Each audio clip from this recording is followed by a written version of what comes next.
시청자 여러분 안녕하십니까? VOA 뉴스투데이 시작합니다. 선박의 안전검사를 실시하는 국제협력기구가 올해도 북한을 블랙리스트에 올렸습니다. 지난해 북한 선박의 운항 감소로 안전검사를 받는 선박 수가 대폭 감소한 가운데 안전 문제로 해외 항구에 발이 묶이는 정선조치 선박의 비율은 전 세계에서 10번째로 높았습니다. 첫 소식 함지하 기자가 보도합니다.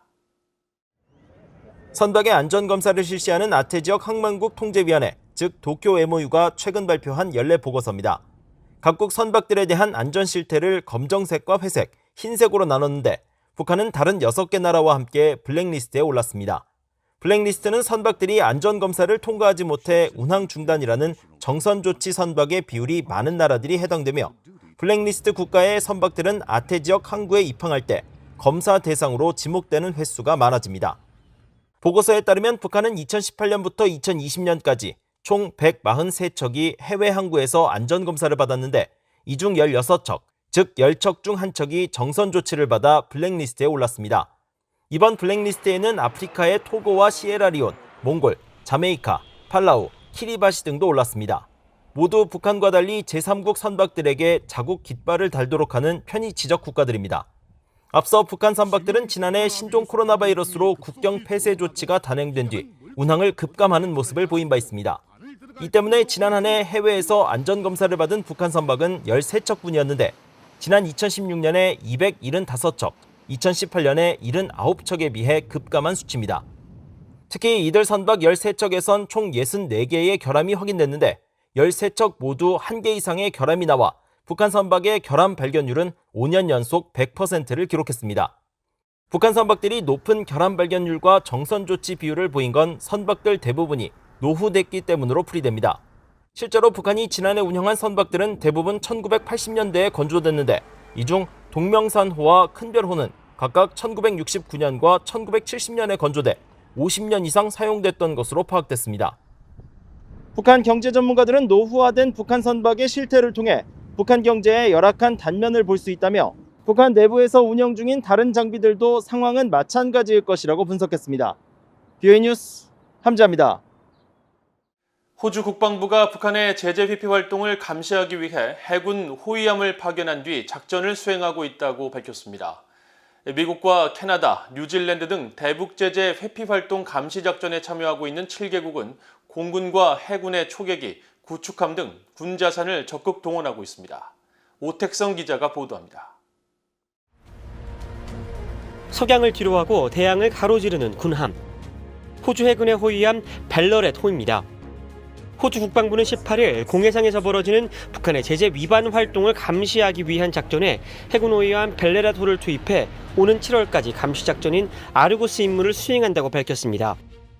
호주 합동작전사령부 그렉 빌튼 중장은 호주는 영내 안정과 안보에 전념하고 있으며 북한이 비핵화를 위한 구체적인 행동을 취할 때까지 계속 대북 제재 지원을 이어갈 것이라고 덧붙였습니다. 지난 2018년부터 시작된 호주 해군의 호위함 파견은 이번까지 총 5번 이루어졌는데 구축함 외에도 해상 초계기 파견은 모두 8차례 이루어졌습니다. 호주처럼 대북 제재 회피 활동 감시 작전을 수행하고 있는 나라는 미국과 일본, 뉴질랜드, 캐나다, 영국, 프랑스 등 모두 7개 나라입니다. 각국은 작전 활동을 위해 해군과 공군의 초계기를 비롯해 호위함과 구축함 등 군 자산을 적극 동원하고 있습니다. 캐나다는 네온이라는 별도의 대북 감시 활동의 작전명으로 임무를 수행하고 있습니다. 캐나다 국방부는 지난 4월 네온 작전을 오는 2023년 4월까지 연장한다고 밝히며 군함과 군용기, 인력 등을 파견할 것이라고 말했습니다. 뉴질랜드 역시 지난 4월 대북 감시 활동에 공군 소속 P3K2 오리온 해상 초계기를 배치했다고 밝히면서 지난 2018년 이후 4번째 배치라고 설명했습니다. 이 밖에 미국은 이지스 구축함 라파엘 페랄타호와 USS 밀리어스호 등을, 프랑스 해군은 구축함 프레리아호 등을 파견했습니다. 이들은 주로 일본 가네다 공군기지와 요코스카 해군기지를 작전 활동의 본부로 삼고 북한의 불법 활동이 가장 빈번하게 이루어지고 있는 동중국해 등을 중심으로 감시 활동을 벌이고 있습니다. 가장 최근 알려진 북한의 제재 위반 의심 사례는 지난 3월 프랑스 해군 구축함 프레리아로가 포착한 불법 흔적 의심 활동입니다. 당시 프랑스군은 북한 선박으로 의심되는 유조선이 동중국해 공해상에서 불법 한적으로 의심되는 활동을 하는 모습을 포착했다며 사진 2장을 공개했습니다. 또 일본 방해성은 지난해 12월 월간 보고서를 통해 2018년에서 2020년 3월까지 24건의 북한 선박의 불법 한적 정황이 적발됐다면서 모두 동중국해에서 이루어졌다고 밝혔습니다. That is definitely the intention, is to increase the threshold of difficulty for North Korea and non-complicit states such as China and Russia to help facilitate North Korean sanction evasions, as well as not just increase the difficulty, but also stop it. 제이슨 바틀렛 신미국안보센터 연구원은 대북 제재 이행에 있어 현재 가장 큰 어려움은 중국의 비협조라며 미국의 입장에서 다국적 공조 활동은 중국의 북한 지원을 어렵게 만드는 가장 타당한 방안이라고 말했습니다. VOA 뉴스 오특성입니다.